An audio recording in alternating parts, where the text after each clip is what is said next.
Hey guys, welcome back to this channel learn at ease Divyanka Sinha. तो हमने अपने पिछले वीडियोस में देखा था कि टिश्यूज़ क्या होते हैं, उनके कौन कौन से टाइप्स होते हैं, और हमने उनके टाइप्स के भी टाइप्स देखे थे। तो अभी हम लोग देख रहे हैं एनिमल टिश्यू के बारे में।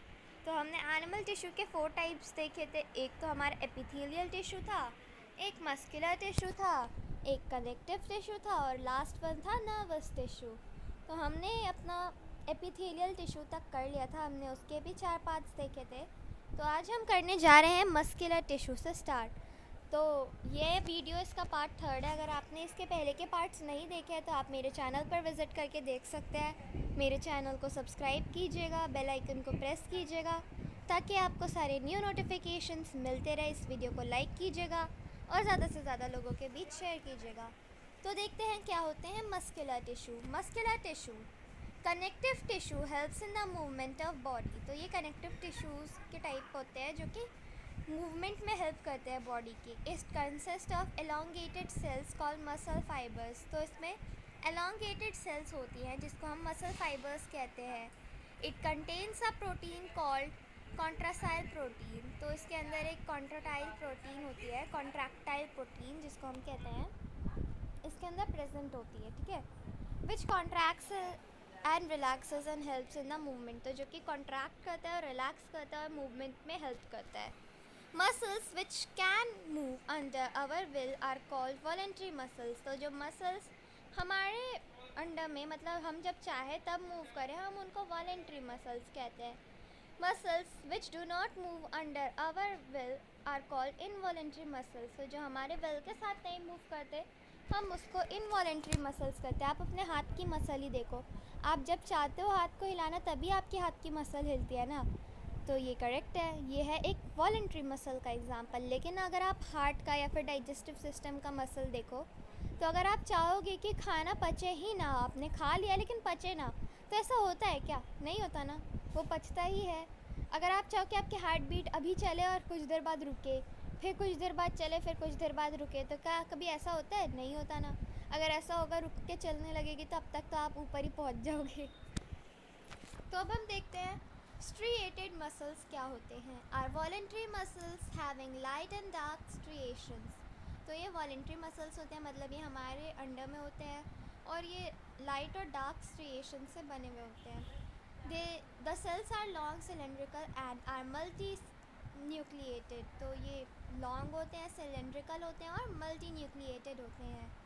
दे are also called skeletal muscles because they are attach to bones. तो हम इसको स्केलेटल मसल भी कहते हैं क्योंकि ये बोन्स से अटैच्ड होते हैं। दे help in voluntary movement of the body. और ये वॉलेंट्री मूवमेंट में हेल्प करता है। अभी हमने देखा कि वॉलेंट्री क्या होता है, इनवॉलेंट्री क्या होता है। तो अगर आपने देखा स्ट्रिएटेड मसल्स वॉलेंट्री है तो मीन्स अनस्ट्रिएटेड मसल वॉलेंट्री नहीं होगा। बेसिक सा फ़र्क है, ये इनके नाम से ही पता चल रहा है। तो अब हम देखते हैं अनस्ट्रिएटेड मसल्स। तो हम इसको स्मूथ मसल्स भी कहते हैं, लेकिन ज़्यादातर आपकी बुक में भी अनस्ट्रिएटेड ही लिखा होगा, लेकिन हम इसको स्मूथ मसल कहते हैं।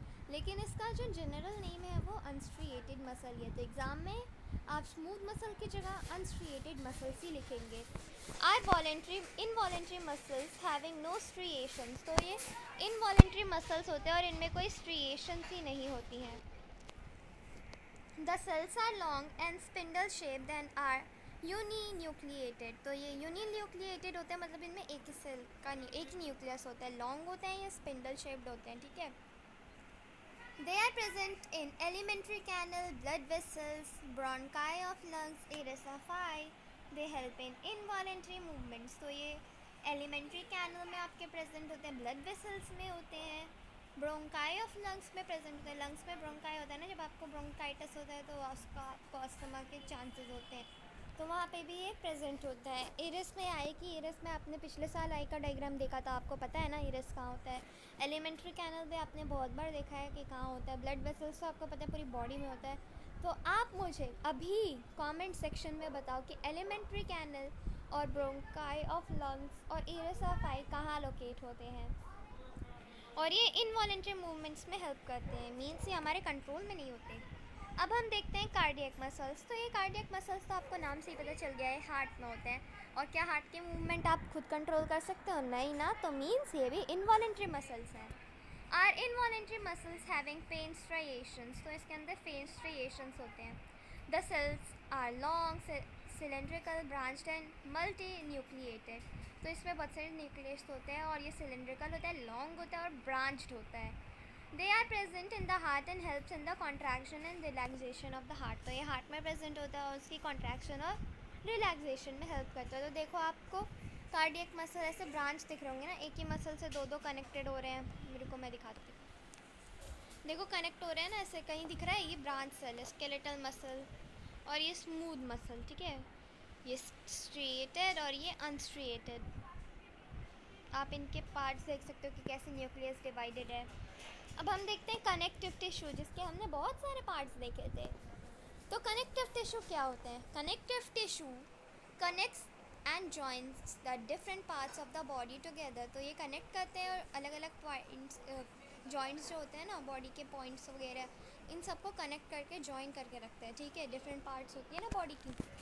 The cells of the connective tissue are loosely packed and the space between the cells are filled with a jelly like matrix, तो ये जेली लाइक मैट्रिक्स है, इनके अंदर जो स्पेस होता है ये लूजली पैक्ड होता है और स्पेस जो है उसमें जेली लाइक सब्सटेंस होता है, फ्लूइड टाइप का होता है, जिसको हम मैट्रिक्स कहते हैं। तो ब्लड में ऐसा फ्लूइड मैट्रिक्स क्या होता है? Plasma, you know. Blood contains a fluid matrix called plasma which contains red blood cells, white blood cells and platelets, तो ये तो हमें बहुत पहले से पता है, तो इसमें कुछ ज़्यादा मुश्किल है भी नहीं। The blood transports gases, digested food, hormones, waste materials etcetera, तो ये सब ब्लड ट्रांसपोर्ट करता है, ये तो हमें बहुत अच्छे से पता है। अब हम देखते हैं बोन क्या होता है। Is a hard and strong tissue, तो ये एक हार्ड और स्ट्रॉन्ग टिश्यू होती है, इसीलिए बहुत ईजिली ब्रेक नहीं होती है। It consist of cells which are embedded in a hard matrix containing calcium and phosphorus compound, तो इनके अंदर जो सेल्स होते हैं इस पर एक हार्ड मैट्रिक्स होते हैं जो कंटेन होती है इसके अंदर, जिसको हम कैल्शियम और फॉस्फोरस के कंपाउंड्स कहते हैं। Bone form the framework of the body and supports the body and the main organ, तो ये फ्रेमवर्क प्रोवाइड करता है हमारी बॉडी को और ये सारे मेन फंक्शंस, मेन ऑर्गन्स को सपोर्ट भी करता है। अब हम देखेंगे लिगामेंट क्या होता है। Are flexible tissues with joints bone together and help in movements, तो ये सिर्फ बोन्स को ही जॉइन करते हैं। दो बोन्स जब साथ पे जुड़ी हो तो उसको हम लिगामेंट कहते हैं, जो उनको जोड़ रही है और ये उनकी मूवमेंट में हेल्प करते हैं। टेंडन्स क्या होते हैं? Are fibrous tissue which joints muscles to bone and helps in movement, तो ये मसल से बोन को कनेक्ट करते हैं और ये भी मूवमेंट में ही हेल्प करते हैं। तो आपको लिगामेंट और टेंडन में डिफरेंस पता चल गया है। अगर नहीं पता चला है तो इसको वापस से फॉरवर्ड करके देख सकते हो, बैक फॉरवर्ड, और जल्दी से मुझे इन दोनों के फंक्शंस कमेंट सेक्शन में बताओ।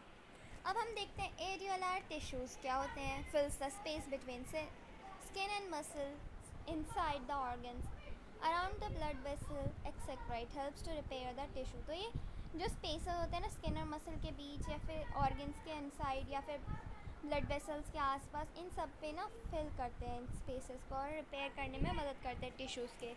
अब हम देखते हैं एडिपोज टिश्यू क्या होते हैं। Is found below the skin and between internal organ, तो ये स्किन के नीचे बिलो में या फाउंड होता है और इंटरनल ऑर्गन के बिटवीन में। It contains fat and helps to store fat, तो इसके अंदर फैट कंटेन होता है, इसका यही सिंपली मतलब है कि स्टोर करता होगा फैट को। तो आप सारे देख सकते हो ये सब लिगामेंट और टेंडन आप देख रहे हो, टेंडन इस तरफ, लिगामेंट इस तरफ, एरियोलार, एडिपोज और बोन टिश्यू और कार्टिलेज टिश्यू। आपने देखा ही है ना आपके कान और हाथ के बोन्स में कितना अंतर होता है, ये इन्हीं दोनों के कारण होता है। अब हम देखते हैं नर्वस टिश्यू की, जो कि बिल्कुल भी नर्वस नहीं होते हैं, I am just joking. Nervous tissues helps to carry message from one part of the body to the other and response to stimuli, तो ये नर्वस टिश्यू जो है मैसेजेस को कैरी करते हैं एक पार्ट से दूसरी पार्ट्स में बॉडी के और रिस्पॉन्ड करते हैं उनके स्टिमुली से, ठीक है। It is found in the brain, spinal cord and nerves, तो ये ब्रेन में मिलते हैं या फिर स्पाइनल कॉर्ड्स में मिलते हैं और नर्वस में मिलते हैं, नर्व्स में, sorry not nervous, it's nerves. It consist of nerve cells called neurons. तो इनके अंदर नर्व सेल्स होते हैं जिनको हम न्यूरॉन्स भी कहते हैं। तो अब हम देखेंगे न्यूरॉन्स के बारे में। तो न्यूरॉन जो कि नर्व सेल है वो कैसा होता है, has a cell body containing a nucleus and a cytoplasm. तो इनके अंदर एक सेल बॉडी होती है जिसमें न्यूक्लियस और एक साइटोप्लाज्म होता है। It has hair like structures called dendrites and a long part called axon having nerve ending. तो इसके अंदर हेयर लाइक स्ट्रक्चर्स होते हैं जिनको हम डेंड्राइट्स बोलते हैं, और एक लॉन्ग पार्ट होता है जिसको हम एक्सॉन कहते हैं, और उसके बाद में नर्व एंडिंग हो जाती है। The axon has a protective covering called myelin sheath. तो इसके अंदर एक प्रोटेक्टिव कवरिंग होती है जिसको हम मेलिन सीथ कहते हैं। The neurons are join together to form nerve fibres. तो न्यूरॉन्स एक साथ जुड़ते हैं ताकि वह नर्व फाइबर्स बना सके। The junction between two neurons is called Snipes. तो इनको हम स्नाइप्स बोलते हैं। जो जो दो न्यूरॉन्स के बीच का जो जंक्शन होता है ना, हम उसको स्नाइप्स बोलते हैं। तो देखो, ये आपको एक स्ट्रक्चर ट्री जैसा दिख रहा है, यस। तो ये उसका ऊपर का पार्ट है, हम इसको डेंड्राइट बोलते हैं, इसको हम एक्सॉन बोलते हैं, और ये नर्व का एंड होता है एक्सॉन टर्मिनल, इसलिए हम कहते हैं इसको। तो बाकी सारे पार्ट्स इसमें एक न्यूक्लियस भी है। सेल बॉडी हम डेंड्राइट को ही बोलते हैं ज़्यादातर इसके अंदर का। नोड ऑफ लिनवियर इसको हम कहते हैं।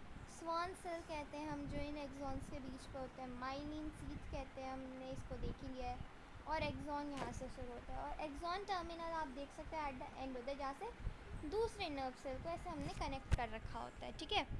तो इसी के साथ आपका चैप्टर ख़त्म हो गया है। तो गाइस, कैसा लगा आपको आज का वीडियो? अगर अच्छा लगा हो तो इस वीडियो को लाइक कीजिएगा, मेरे चैनल को सब्सक्राइब कीजिएगा और बेल आइकन को प्रेस कीजिएगा ताकि आपको मेरे सारे न्यू नोटिफिकेशन जल्दी मिल सके और आप मेरे वीडियोस को सबसे पहले देख सकें। तो मिलती हूँ मैं आपको अपने नेक्स्ट वीडियो में। तब तक के लिए take care and bye bye guys.